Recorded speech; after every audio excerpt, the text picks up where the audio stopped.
as we will see, the Sirah is not there for us to study it as a story. It's not there so we can say, oh, how wonderful, oh, I admire the Prophet.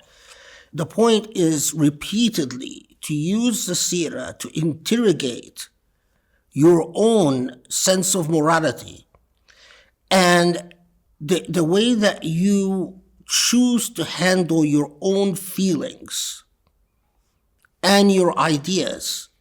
It would have been impossible if all it preached was simply Tawhid. What it had to preach is what that Tawhid meant.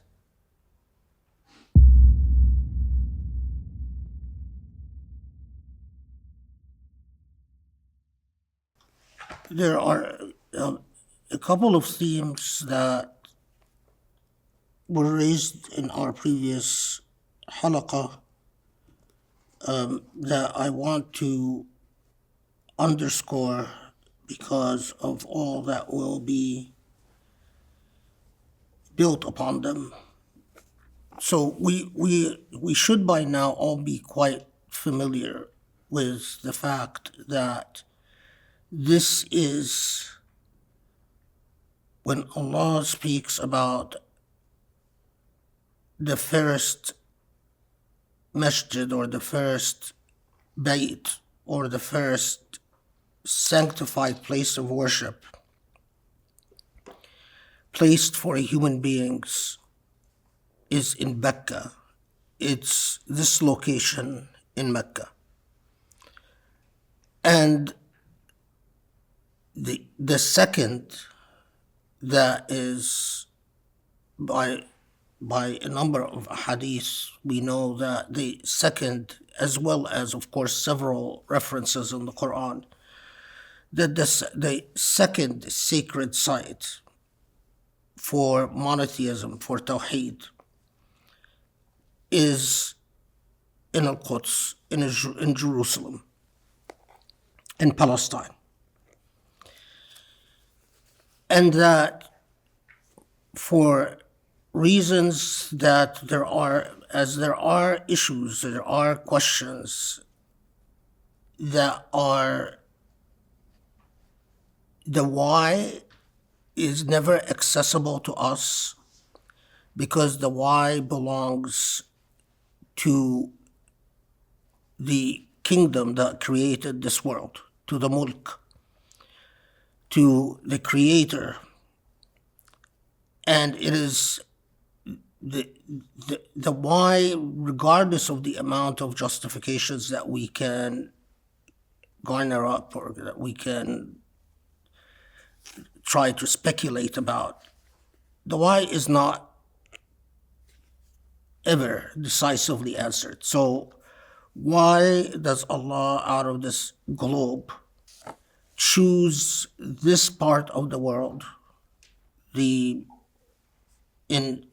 if you compare to the rest of the world, you are talking about a zone within the Near East, from Mecca to Jerusalem, from Jerusalem to Mecca, a specific area of the world that was both the origin of civilization.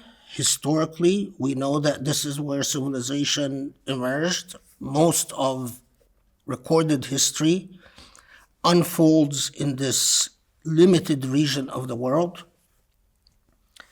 but also to be the locus for the sanctified space of monotheism. And I would even go a step further, and I would say that the history of monotheism itself, the history of Tawhid on this globe, has gone up and down in direct relation to the conditions that have prevailed in the specific location in the world, the center of monotheism, from Mecca to Jerusalem to Mecca. And so I mention this because to remind ourselves that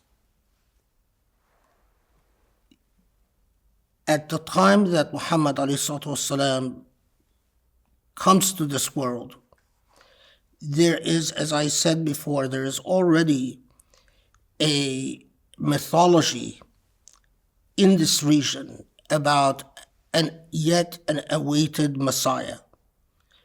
And it is widely accepted that Moses is not the final Messiah, that Jesus is not the final Messiah, that there is something that comes after Jesus, whether it's Jesus again, but there is an awaited unfolding, if you will. And this is especially among the Ahnaf, the monotheists that have rejected Christianity and Judaism. There is plenty of evidence that this, as we read last halaqah from that quote, that within Christian circles, within Byzantine circles, there's, oh, is this the awaited Messiah? No, that's a false Messiah. So the anticipation that culture of anticipating a divine communication, and within the Israelites, they have a track record of prophets coming within the Israelite lineage, and that's what they expected, that the awaited Messiah would be an Israelite. Now, it is, I think the evidence is persuasive that among the Arab tribes,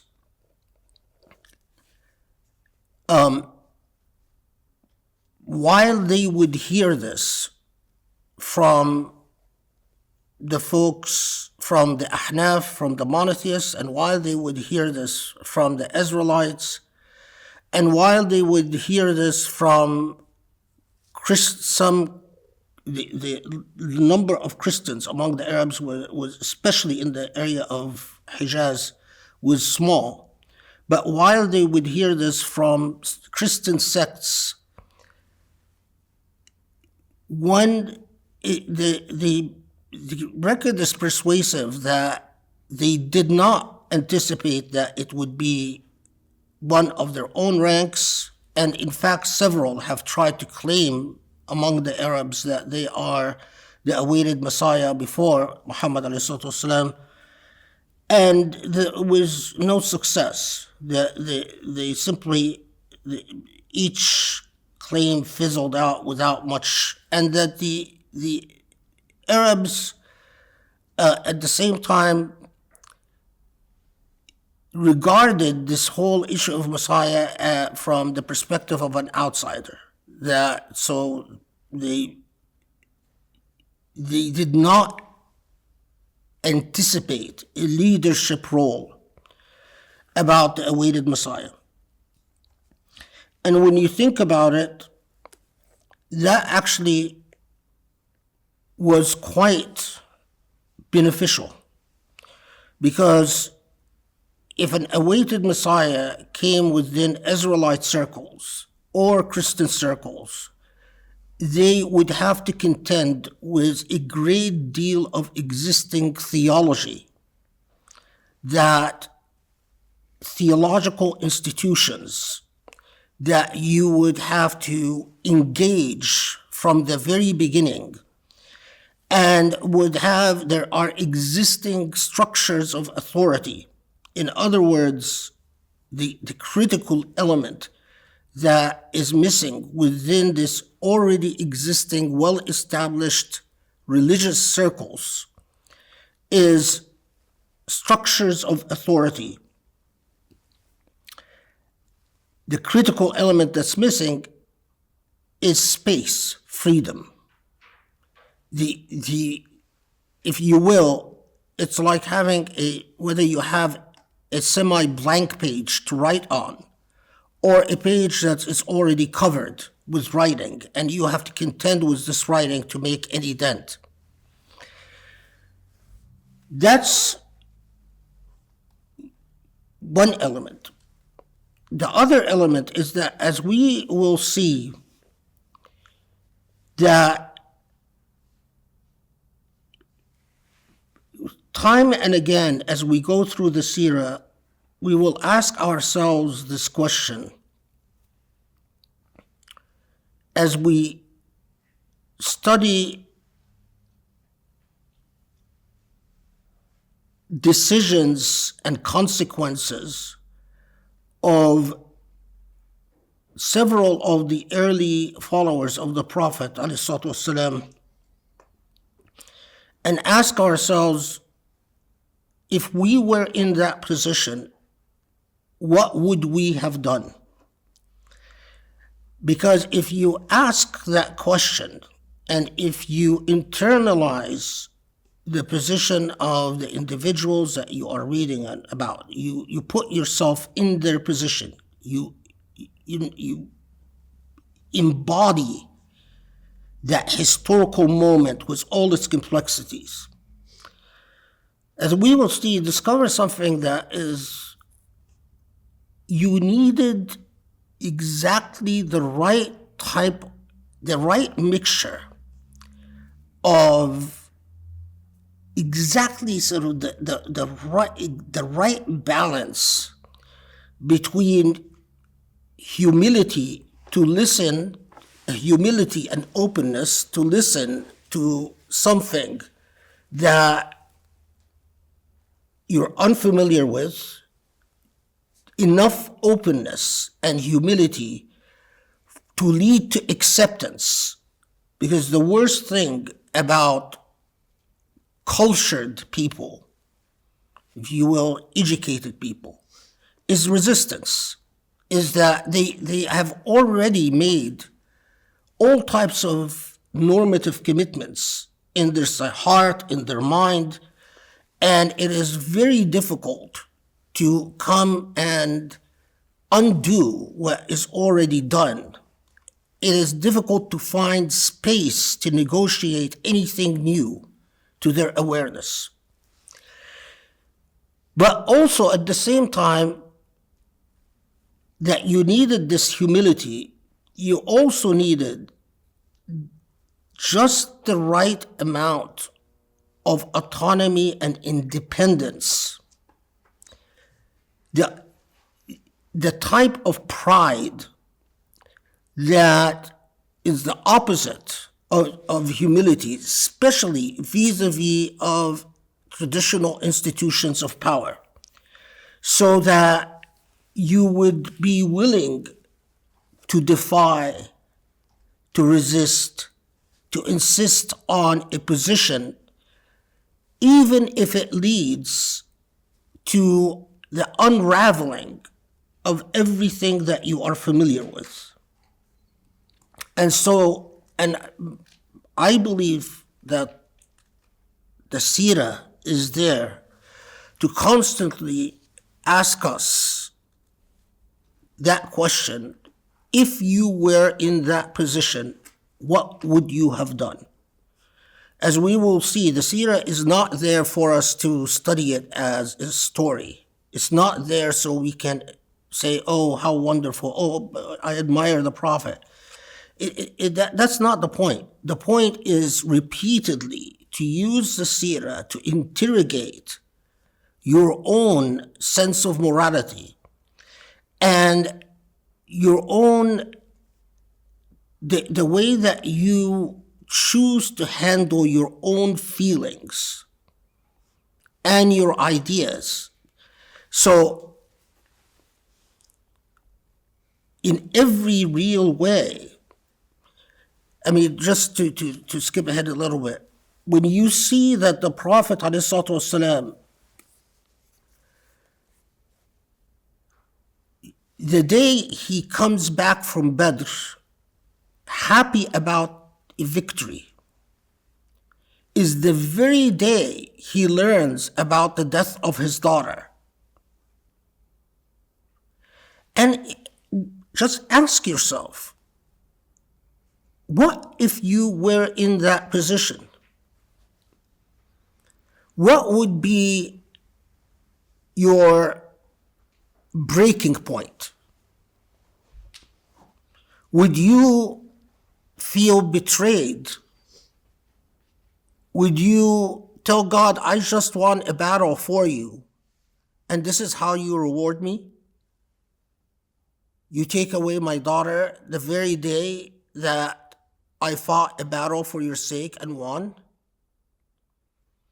I don't think anything in the life of the Prophet ﷺ was happenstance or an accident or coincidental.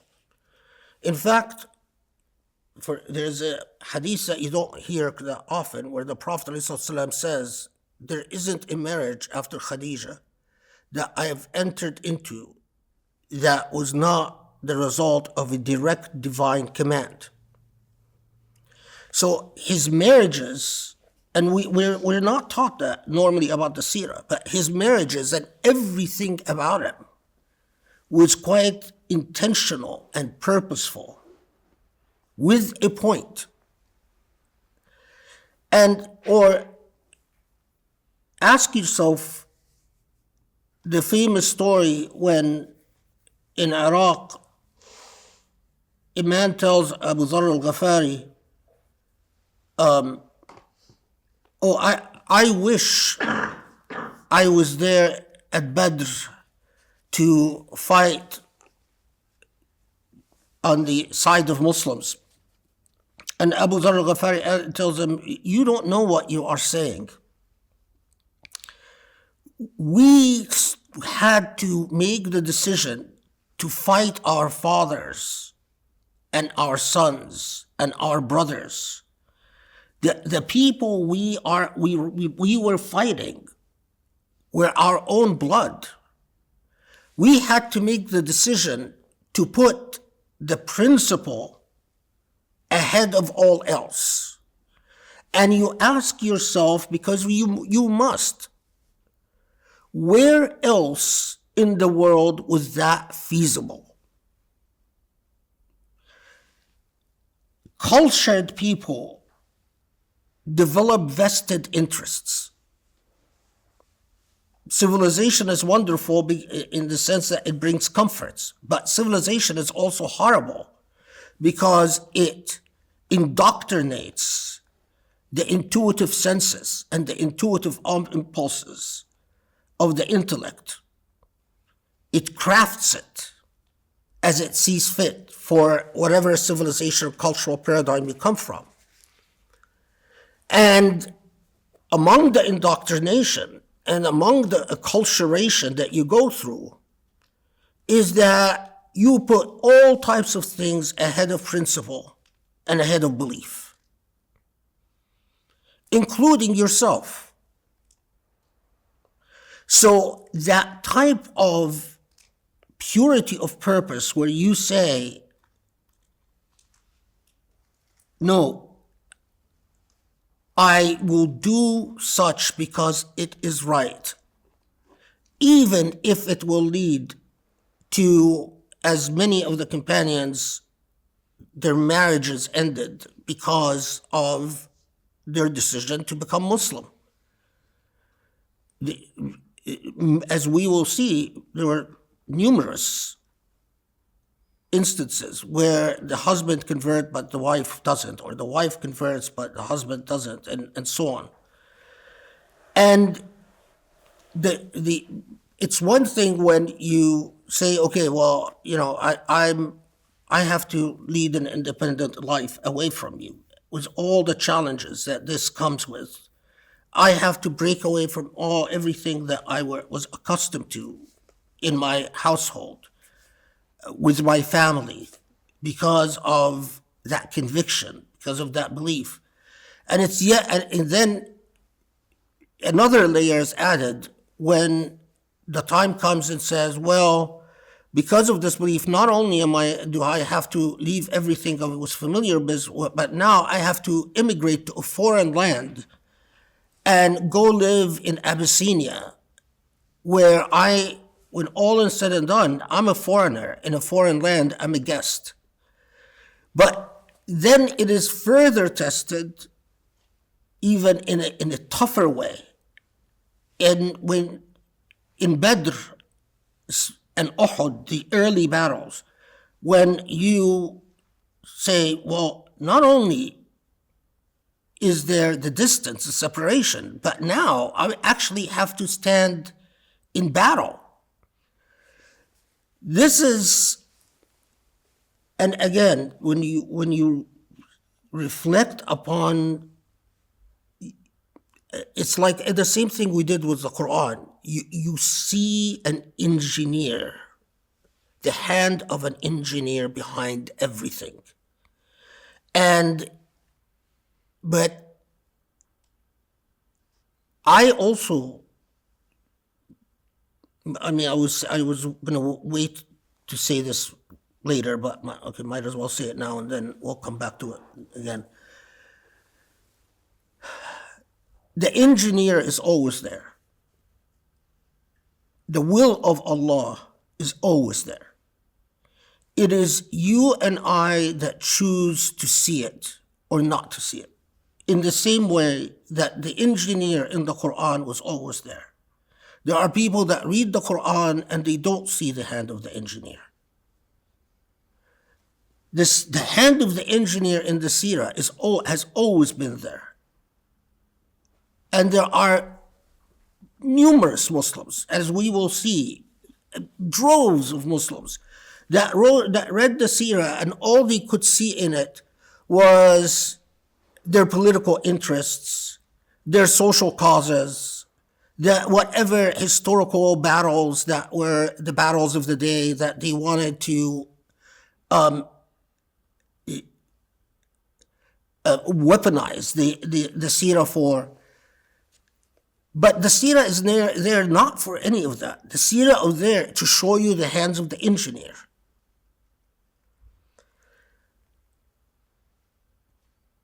It's just you choose to see it or not to see it. But the hands of the engineer is also there in every one of our lives. All of us. You and I. It is just we choose to either see it or not see it. So when the Prophet, for example, when the Prophet ﷺ has all the children of the Prophet did not survive him except for Fatima, right? Every one of his daughters and sons, except for Fatima, he lives to see them die. Imagine you are the Prophet was, alayhi salatu wasalam, was thoroughly a product of his culture. He was a human being within his cultural moment. He was not, if he came to our age, it is a misperception to imagine that suddenly he would feel comfortable with texts and whatever people of this age do. He was embedded in his historical moment. Why do I say this? Because part of the psychological makeup of this historical moment is to want to see a progeny, a male progeny. The place of a son was very important. And yet, every son that the Prophet had, bitawatur al-akhbar, was cumulative evidence. There might be disagreement about how many sons he had, but there is no disagreement that every son he had passed away. You could see this as, oh, this cursed fate, oh, this senseless world we live in, oh, the bad fortunes of existence, or you could see the hands of an engineer. And then your task, if you accept the hands of an engineer, that this is the will of God in action, is to understand what the message is, what the lesson is. Why did God will as God willed? Not to fight with this will. And this is something that, so I say this because remember I also mentioned that it is notable how within Quraysh you have the progeny from Ibrahim to Ismail to Banu Kunana, from Banu Kunana or Kinana in some sources, depending, Banu Kinana or Kunana, then Quraysh, the tribe of Quraysh, and the tribe of, and from Quraysh, Banu Hashim is a clan within the tribe of Quraysh. The Prophet is from Banu Hashim. But Quraysh itself is all interconnected genealogically. So we know that when it comes to the tribe of Quraysh, that they all descend from Malik, the great Malik, and then from Malik to Fihr to Lu'ay to so on until you get to Ka'b. And Ka'b has a number of children, and the progeny of these children is the tribe of Quraysh. Now, in this, there are some very important lessons that are often overlooked. One is the practicality that in order for the seeds of this message to take hold and develop roots and grow, you had to have just the right amount of cohesion for people to care about one another. Because if this movement was born in any urban centers where there was no such lineage, or the lineage ties had been weakened by urbanization, the results would have been quite predictable. Alien people exterminate one another without some bond that would create just the right amount of refrain and, if you will, sanctity. So, and we see this in a number of stories that we're all probably quite familiar with, like the conversion of Hamza, which inshallah we get to, or the conversion of Umar, or even Abu Bakr and his relationship to the Prophet Muhammad, leave alone some obvious relationship like the relationship of Ali, radiyallahu anhum ajma'in. So, and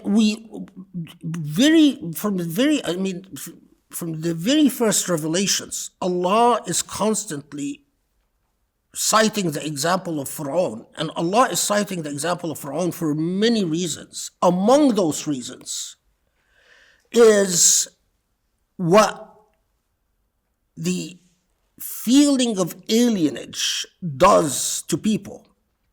Fir'aun had no problem. His attitude towards the Israelites was just extermination. Would exterminate the whole lot of them. And part of the reason that he had that attitude is he is talking about people who are alien to him. And we are we are called upon to reflect upon the example of Fir'aun for many reasons, as we will see. But at the same time, if the Islamic message had come to a tribe that was deeply steeped in its tribal traditions, in other words, had tribal traditions not weakened a bit by business and markets and making money, then it would have been very difficult for the individuals within this tribe to stand up against one another. It would have been impossible for what we saw develop in Badr to develop. So what is miraculous and what is truly amazing is not just that Allah takes the final prophecy out of the Israelites, because Allah knows that if the final prophet would have come to the Israelites would have made the final prophet about the Israelites. It would have, like every prophet that was ever sent to the Israelites, a prophet is sent to the Israelites who is universal, and they take the message and they say, no, it's for us. Christianity, with the hegemony of the Byzantium Church,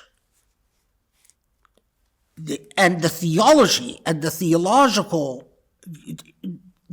Christianity among Arabs was quite marginal. And if the prophet is sent, the final prophet is sent to them, it's very easy. All Rome has to do is take him and execute him. And again, within these urban centers, within these so-called civilized centers, human beings have lost so much of their innate bravery and innate power of initiative and innate power of independent thinking. But what is truly remarkable is that as you study the tribes of Arabia, you discover something that is really fascinating. That there are tribes that were so close in their bonds in their blood bonds, that they refused to come to Islam together. And when they came to Islam together. Because the idea of the tribe, individuals within the tribe breaking ranks, was quite alien. And I am convinced the reason for that is because these tribes were isolated, were in every way truly Bedouin. They were constantly traveling from one spot to another spot. And their sense of the fidelity to the traditions and to the habits, and you never disobey your father, for instance, was so strong that when every 100 years someone falls in love with a woman that their father doesn't approve of, they remember it like a saga, because it is so unthinkable. You just do what your parents tell you. And for these tribes, they refused to convert to Islam as a unit. And when they converted as a unit. And that's why they could not have been fertile ground. And what is truly blows your mind is that Quraysh, if you imagine, for instance, the tribes of the Aus and Khazraj, at the beginning of the message, these tribes had no sense of self-confidence, because they had been under the effective control of the Jewish tribes of Medina, they truly needed a leader to convince them that they can amount to anything. But Quraysh, other than the fact that they were descended from the Prophet Ibrahim, or at least as far as the mythology of the tribe itself even affirmed. So they had that, but they were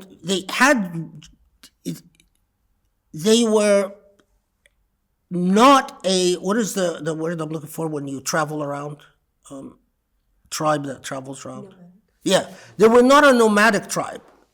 And they were settled enough, they were not anyway like an urban center, but they were settled enough that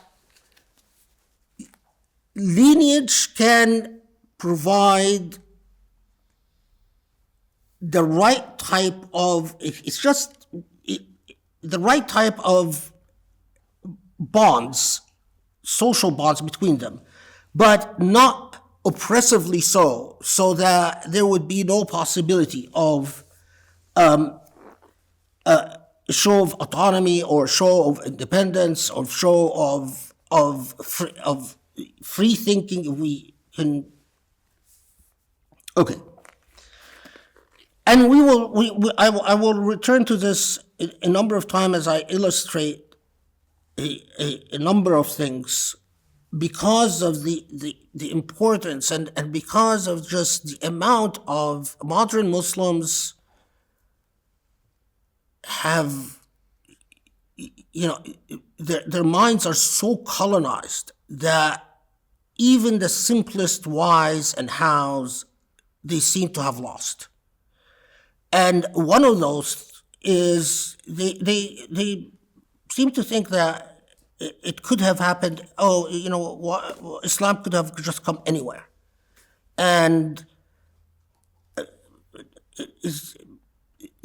there's an engineer, a purposeful engineer.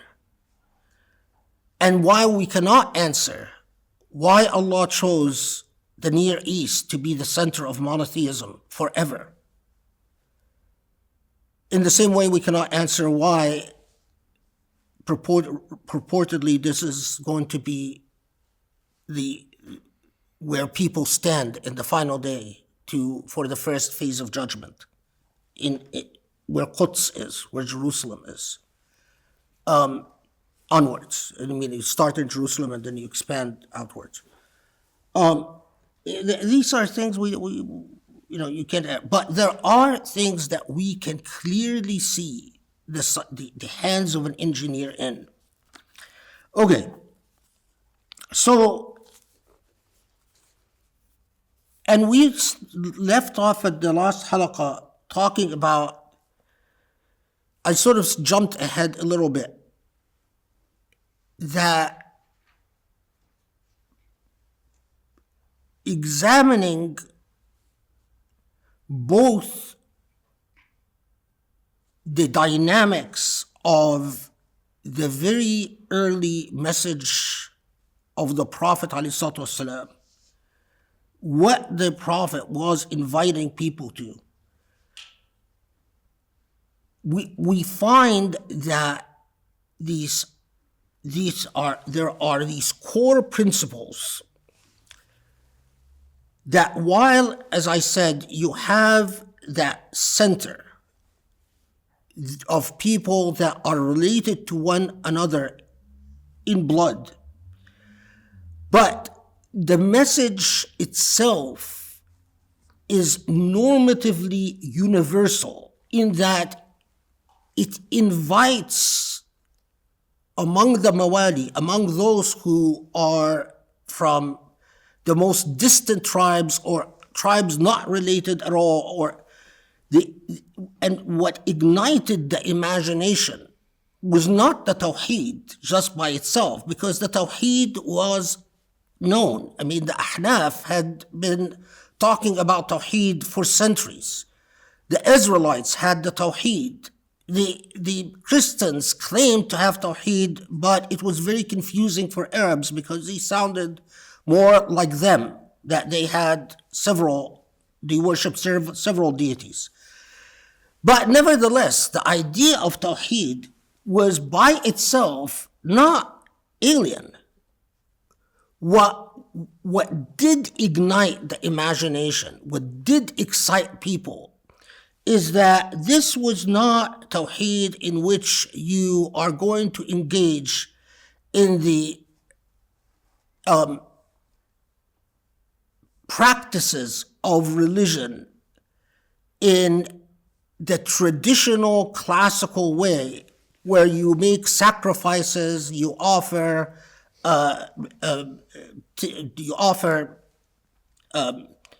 what's the word I'm looking for? Tis or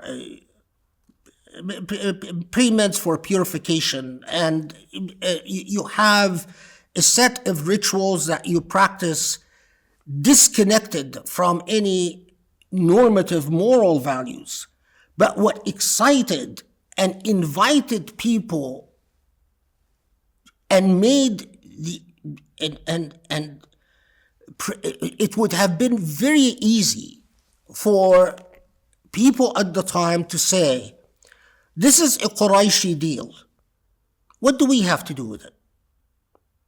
That is the biggest thing, because this is a people who are already prone to, if you're from Quraysh and you talk about something, then the first presumption, before anything else, you assume that, well, because you're from Quraysh and you're talking about whatever your subject is, then it is Qurayshi business.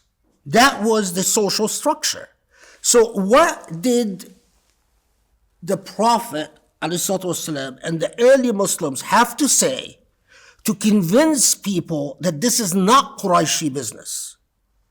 And this is, again, something that we overlook all the time.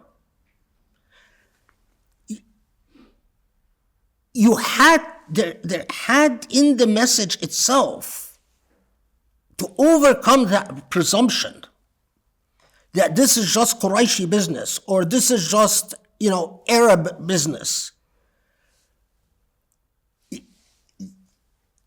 If Islam didn't have the right hooks to connect to people beyond the tribe and beyond the ethnicity, Islam would have perished like so many movements that appeared in history, and we often identify them as dissident movements against the prevailing Byzantine Empire, or in this case, dissident movements against the Sassanid and the Byzantine Empire that popped up for a period of time, followed a great leader for a while. They might have even fought a battle against the Sassanids and might have even gained a victory or two. And with the death of the leader, it's all over. And you don't realize, or Muslims, because their Islamic education is so poor, they don't realize how many of these existed, whether against the Byzantines or against the Sassanids or towards Yemen, or they pop up for a while, and it's usually some charismatic leader that they're following who might have something attractive about them, one thing or another. But for something to truly capture the imagination and to overcome the presumption of a Qurayshi affair, an Arab affair, to the extent that it would have people joining its ranks and the ranks of its armies, whether in Iraq or in Syria or in Palestine or in Egypt or even in North Africa, to even engage ethnic groups like the Berbers, who were known for their very powerful tribal allegiances and alliances, and their great suspicion of anything that comes outside of their ethnic group, it would have been impossible if all it preached was simply Tawhid. What it had to preach is what that Tawhid meant for those who embraced that Tawhid. And that's where the importance of what I ended last halaqah was, when I said that when, for instance, in the very first revelations, Allah starts talking about Fir'aun, and Allah starts talking about the oppressed orphan. That is a clear indication of the messaging of what that Tawheed, and that this Tawheed was very different than the Tawheed that people of the region were accustomed to, coming from Israelite tribes or coming from Christianized individuals. A lot of Muslims, when they teach Sirah to children or to converts, they don't have the technical sophistication to differentiate or to even investigate or to study.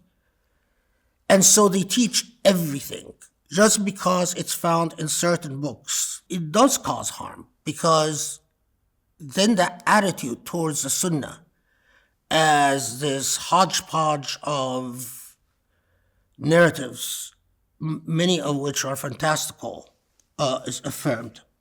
It is quite remarkable, and I think it is part of the entire paradigm that made the prophecy of Muhammad believable to so many, is the fact that he is born at the year of that miracle. A miracle within memory that people can still ask their parents or grandparents about, and they say, yeah, we saw it happen. It was